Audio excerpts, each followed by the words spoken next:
the same turning point. It's the crisis of the fives that are resolving into this kind of equitable stage. So, like the Six of Wands is usually earned recognition after having to fight for it, right? The Six of Cups is usually this very nostalgic, generous energy after maybe going through a slump. The Six of Swords is that difficult transition that is now finally underway. You've started what needed to get started. That was the hard part. Now you just got to follow the road. The Six of Coins, that's all about charity. That's all about balanced exchange.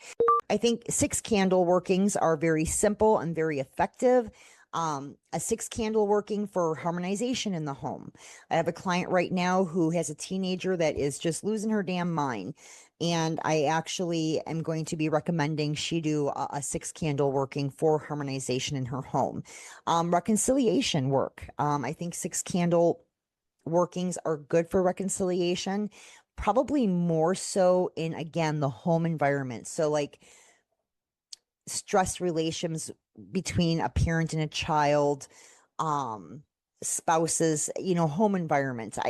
If you're dating somebody and you don't cohabitate and it's kind of fresh and you're a little bit younger, I don't know if six candles would be what I would recommend. But if you're in a marriage or a long-term cohabitation, if you have, children or adult children or aging parents involved, I think a six candle working for reconciliations, for harmonizations are excellent.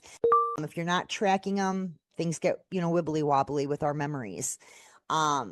The emotional charge, I think when we're talking about signs and synchronicities with six, I think that there is this genuine sign that tends to arrive with kind of like this small jolt of recognition, not just as background noise. I think six is one of those recognition signals that feel good. There's like this positive, I think, imprint it leaves on us. So I tend to look at sixes as very affirming, positive signs and synchronicities.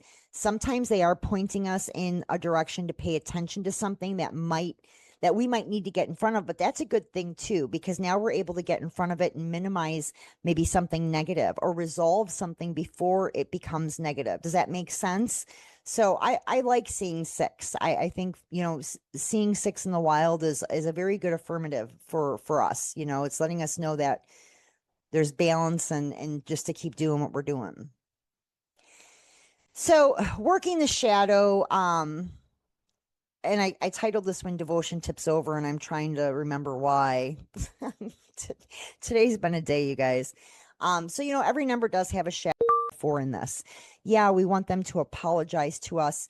We want them to do this differently and start doing this instead. How are we going to nurture that? How are we going to support that? How are we going to meet that person at a place that makes it maybe easier for them to do those things? So these are important things I want you to think about.